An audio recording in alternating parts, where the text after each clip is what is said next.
Thank you for tuning in to Investment Insight presented by McCay Wealth Advisory. My name is Hayden Proffitt. Joining us today, we have Brent McCay. Brent, a few changes happening as a result of Secure Act 2.0, which was passed in 2022, that come to fruition in 2025. What are those? Yeah, so one of the biggest changes that's going to go into effect for people that are 60 to 63, kind of a small group, is there's an additional catch-up provision where they can put in $11,250 as a catch-up as part of their 401k. We believe that's the number because it's 150% of what the catch-up is amount. So we don't know for sure if, or $10,000, whichever is greater. We believe that's what the number is going to be for next year. But there's definitely in 2025 going to be an additional catch-up for people ages 60 to 63. This also may impact the maximum 401k amount that can be put in, but we don't have a clarification on that. But there are some changes coming where people are going to potentially be able to save some more money in retirement accounts for 2025. So on January 1st, as you start looking at what percentage you're putting in your 401k, you might want to elevate that if you're between that 60, 63 age bracket, because you're going to have some additional money that you can put into your 401k. Right. And then also, what about auto enrollment and the escalation period in between? Right. So if you've had a 401k plan established, really in the last 2 years, the deadline, we're basically there for the 401ks for 2024. If you've established a 401k in 23 and 24, or at the very end of 22, the last couple of days, then you have to have an auto enrollment plan. And what that means is, if you have less than 10 employees in your company, that everyone is automatically put in the 401k unless they opt out. Right.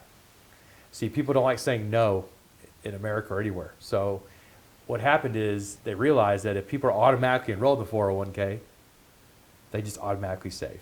Right. And so the government basically put that into effect under the Secure Act 2.0, and that's going into effect next year.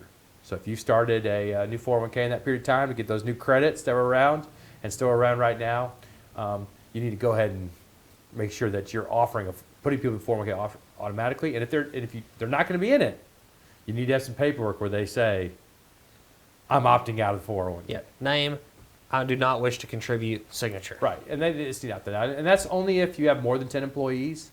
As part of that too, now with the part-time provision, if you've worked more than 500 hours in 2 years, you got to be eligible for 401k too. So if you've got seasonal employees, if you're in a business that you're cutting grass or you're doing a business that maybe employs a lot of people in the summer and you don't offer benefits, you need to start including the benefits, or technically you're going to owe them some money.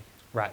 And another thing with that is okay, so when you do auto enroll, you can auto enroll at a minimum of 3% up to 10%. Correct. Auto escalate. But it escalates 1% a year, or you can, so if you're working on it and you are the main payroll person for the company that you're managing the 401k for, you have to look at that and say, okay, do I want to go ahead and start at 3 and ramp it up to 10 and remember to do 1% every year? Right.